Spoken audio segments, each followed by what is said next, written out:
Good morning. Welcome to morning news. అందరికీ దసరా శుభాకాంక్షలు. గురుకులాలతో పేద విద్యార్థులకు ఉజ్వల భవిత. వారిని గొప్పవారిగా తీర్చిదిద్దేందుకే అంతర్జాతీయ ప్రమాణాలతో సమీకృతంగా నిర్మిస్తున్నాం. గత ప్రభుత్వం 5,000 పాఠశాలను మూసివేసింది. 1000 గురుకులాలు కట్టినా కనీస సౌకర్యాలు కరువు. షాద్నగర్ పాఠశాల శంకుస్థాపనలో సీఎం రేవంత్ రెడ్డి. వచ్చే ఏడాది విద్యాలయాలు సిద్ధం. బట్టి పేద బలహీన వర్గాల విద్యార్థులను గొప్ప నాయకులు, వైద్యులు, ఇంజనీర్లు, ఐఏఎస్లు, ఐపీఎస్లు అధికారులుగా కాంగ్రెస్ ప్రభుత్వం తీర్చిదిద్దుతుంది. ఇందులో భాగంగానే యంగ్ ఇండియా సమీకృత గురుకులాల పాఠశాలలను ప్రారంభిస్తున్నాం. ప్రతి పాఠశాలలో 2,500 మంది విద్యార్థులకు అంతర్జాతీయ ప్రమాణాలతో విద్యనందించనున్నాం అని ముఖ్యమంత్రి రేవంత్ రెడ్డి తెలిపారు. షాద్నగర్ నియోజకవర్గంలోని కొందుర్గు మండలం కేంద్రంలో శుక్రవారం సమీకృత గురుకులాల పాఠశాలకు ఆయన శంకుస్థాపన చేసి అనంతరం బహిరంగ సభలో ప్రసంగించారు. గత ప్రభుత్వం విద్యార్థులకు చదువును దూరం చేసేలా 5,000 పాఠశాలలను మూసేసింది. మేము అధికారంలోకి రాగానే నిరుద్యోగ సమస్య పరిష్కారానికి అంటూ ఒక వార్తని చూడొచ్చు. సమగ్ర కుటుంబ సర్వే రాష్ట్ర వ్యాప్తంగా ఇంటింటా నిర్వహించాలి. 60 రోజుల్లో పూర్తి చేయాలి. రాష్ట్ర సర్కార్ ఆదేశాలు. రాష్ట్రంలో సమగ్ర ఇంటింటి కుటుంబ సర్వే చేపట్టేందుకు ప్రభుత్వం ఆదేశాలు జారీ చేసింది. శాసనసభలో చేసిన తీర్మానం మేరకు ప్రజల సామాజిక, ఆర్థిక, విద్య, ఉద్యోగ, ఉపాధి, రాజకీయ, కుల సర్వే నిర్వహించనుంది. ఈ మేరకు ఇంటింటి సర్వేను 60 రోజుల్లో పూర్తి చేయాలని ప్రభుత్వ ప్రధాన కార్యదర్శి శాంతికుమారి తాజాగా జీవో 18 జారీ చేశారు. ఈ సర్వేకు నోడల్ విభాగంగా ప్రణాళిక శాఖకు బాధ్యతలు అప్పగించారు. రాష్ట్రంలో బీసీ, ఎస్సీ, ఎస్టీలతో పాటు ఇతర వెనుకబడిన వర్గాలను సామాజిక, ఆర్థిక, విద్య, ఉపాధి, రాజకీయ అవకాశాలు మెరుగుపరిచేందుకు కుటుంబ సర్వే చేయాలని ఫిబ్రవరి 4న మంత్రి మండలి తీసుకున్న నిర్ణయాన్ని అంటూ ఒక వార్త కనబడుతుంది. Tata trust chairman Noel Tata, దిగ్గజ పారిశ్రామికవేత్త, మానవతామూర్తి రతన్ టాటా మరణానంతరం టాటా ట్రస్ట్ చైర్మన్గా ఆయన సవతి సోదరుడు నోయల్ టాటా ఎంపికయ్యారు. దాదాపు 14 లక్షల కోట్ల ఆదాయం ఉన్న Tata groups holding company Tata సన్స్లో 66% వాటా కలిగిన టాటా ట్రస్ట్ అత్యంత కీలక బాధ్యతలు నిర్వహిస్తూ ఉంటుంది. ఎస్సీ వర్గీకరణకు ఏకసభ్య commission justice doctor Shamim Akhtar నేతృత్వంలో ఏర్పాటు. 60 రోజుల్లోగా సమగ్ర సిఫార్సులతో నివేదిక అందచేయాలని సూచన. అణుగరల యోధులకు నోబెల్ శాంతి. హిరోషిమా, నాగసాకి బాంబు బాధితులకు పురస్కారం. జపాన్లోని హిరోషిమా, నాగసాకి నగరాల్లో జరిగిన పాశవిక అణుబాంబు దాడి నుంచి ప్రాణాలతో బయటపడిన వారిని ఏర్పాటైన నిహాన్ హిడాంక్యో అనే సంఘాన్ని ఈ ఏడాది నోబెల్ శాంతి బహుమతి వరించింది. ఈ బాధితులు అంకురింత దీక్షతో శాంతి, అనుస్రరహిత ప్రపంచం కోసం గళమెత్తారని అవార్డు కమిటీ కొనియాడింది. అణ్వాయుధాల వినియోగం నైతికంగా నిషిద్ధమన్న భావన తీవ్ర ఒత్తిడిని ఎదుర్కొంటున్న ప్రస్తుత తరుణంలో నిహాన్ హిడాంక్యోను పురస్కారానికి ఎంపిక చేశామని నార్వేజియన్ నోబెల్ కమిటీ చైర్పర్సన్ జోర్డెన్ ఫ్రైడ్నెస్ శుక్రవారం తెలిపారు. పేదల ఇళ్ల నిర్మాణ పథకానికి ఇందిరమ్మ కమిటీలు. గ్రామ పంచాయతీ, మున్సిపల్ వార్డు స్థాయిలో ఏర్పాటు. నేటిలోగా ఏర్పాటు చేయాలని కలెక్టర్లకు ప్రభుత్వం ఉత్తర్వులు. ఇందిరమ్మ ఇండ్ల పథకం క్రింద పేదలకు ఇంటి నిర్మాణానికి ఆర్థిక సహాయం అందించే ప్రక్రియలో భాగంగా రాష్ట్ర ప్రభుత్వం ఇందిరమ్మ కమిటీలు ఏర్పాటు చేయాలని నిర్ణయించింది. గ్రామ పంచాయతీ, మున్సిపల్ వార్డు స్థాయిలో ఇవి ఏర్పాటవుతాయి. శుక్రవారమే దీనిపై కలెక్టర్లకు ఉత్తర్వులు జారీ చేసిన ప్రభుత్వం శనివారం వరకు కమిటీలు ఏర్పాటు చేయాలని ఆదేశించింది. ఒక్కో ఇంటికి 5 లక్షల సాయం. పేదల ఇంటి నిర్మాణానికి 5 లక్షల చొప్పున ఆర్థిక సహాయం అందిస్తామని రాష్ట్ర ప్రభుత్వం ఇప్పటికే ప్రకటించింది. మొదటి దశలో రాష్ట్ర వ్యాప్తంగా 4.50 లక్షల ఇండ్లు నిర్మించాలని లక్ష్యంగా పెట్టుకుంది. ఇందిరమ్మ ఇండ్ల కమిటీలు అధికారులతో సమన్వయం చేసుకుంటూ లబ్ధిదారులకు అవగాహన కల్పిస్తాయి. గ్రామ పంచాయతీ స్థాయి కమిటీలో సర్పంచ్ లేదా ప్రత్యేకాధికారి చైర్మన్గా, పంచాయతీ కార్యదర్శి కన్వీనర్గా ఉంటారు. స్వయం సహాయక సంఘాల నుంచి 2-3 స్థానికులు సభ్యులుగా ఉండాలని ప్రభుత్వం పేర్కొంది. Young India skill varsity notification జారీ. తొలి విడతలో లాజిస్టిక్, ఫార్మా, హెల్త్ రంగాల్లో నైపుణ్య శిక్షణ. ఆన్లైన్లో దరఖాస్తుల సమర్పణకు చివరి తేదీ ఈ నెల 29 నవంబర్ 4 నుంచి తరగతులు. తెలంగాణ ప్రభుత్వం ప్రతిష్టాత్మకంగా స్థాపించిన యంగ్ ఇండియా స్కిల్ యూనివర్సిటీ యువతకు దసరా కానుకగా నైపుణ్య కోర్సులకు దరఖాస్తులను ఆహ్వానించింది.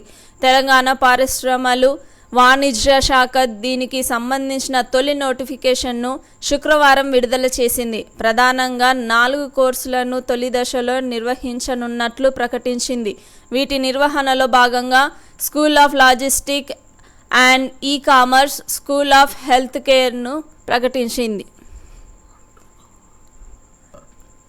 గూడ్స్ రైలును ఢీకొన్న భాగమతి ఎక్స్ప్రెస్.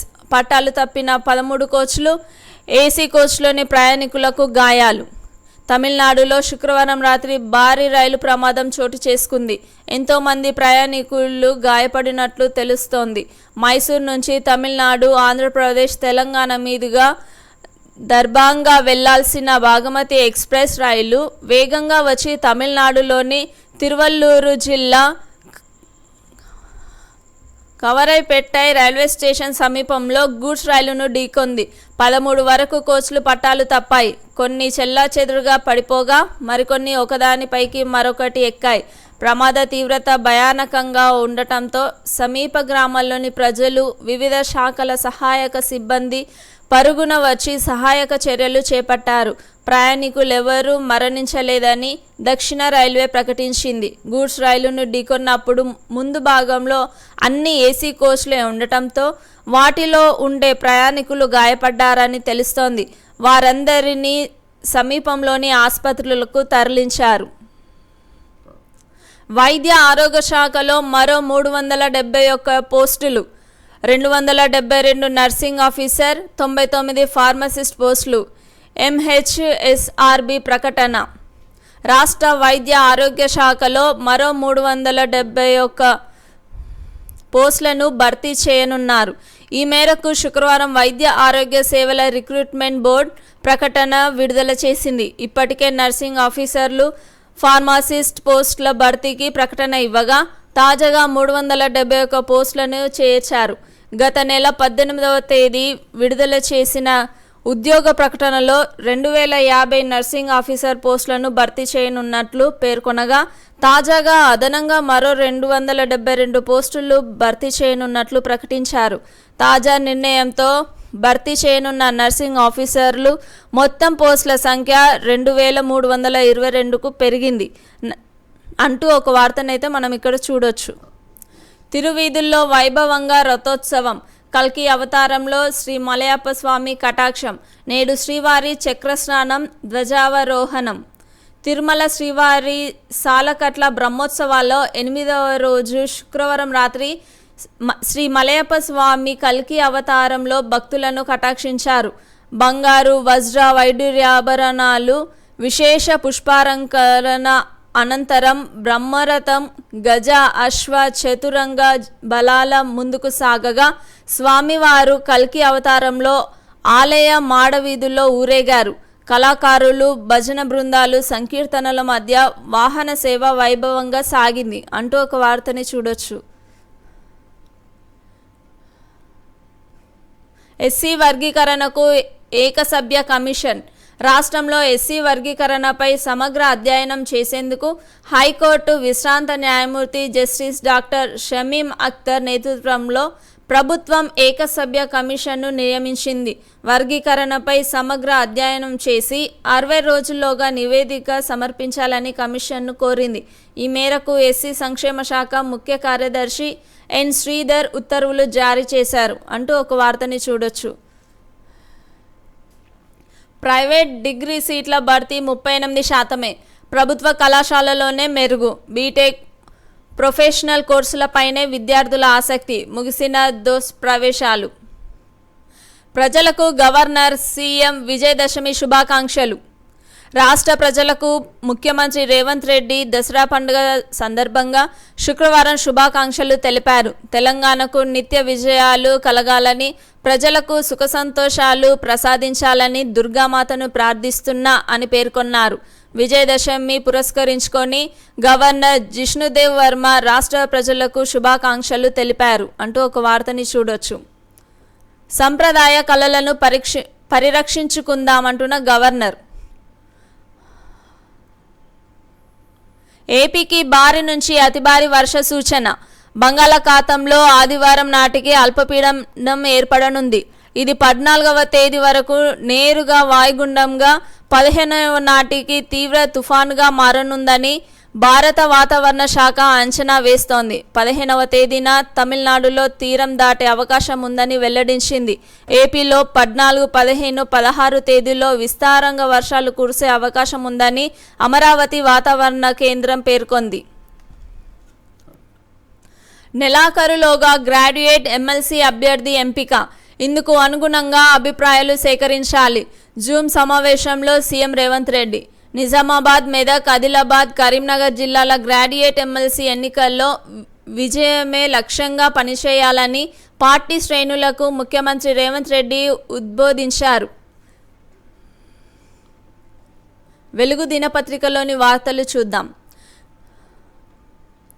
పేద పిల్లలందరికీ నాణ్యమైన విద్య, అందుకే నియోజకవర్గానికో integrated school. CM Revanth Reddy.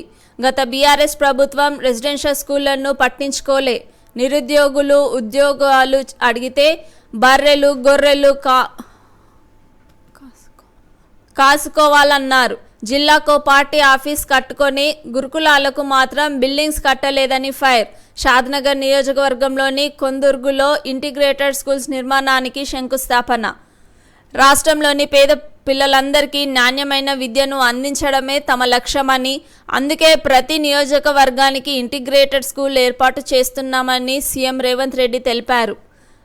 మా ప్రభుత్వం ఏర్పడిన వెంటనే నిరుద్యోగ సమస్యను పరిష్కరించాలని, విద్యార్థులకు నాణ్యమైన విద్య అందించాలని నిర్ణయం తీసుకున్నాం. దీనిపై మేధావులతో చర్చించినాం.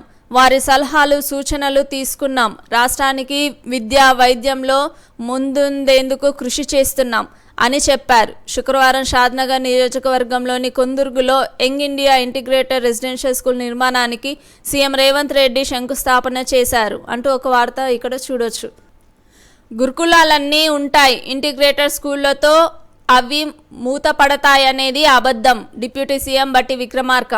పక్కా భవనాలున్న వాటికి మూసివేయం. చిన్న చిన్న షెడ్లలో కొనసాగుతున్న వాటిని ఇంటిగ్రేటెడ్ స్కూళ్లలో కలుపుతామని వెల్లడి.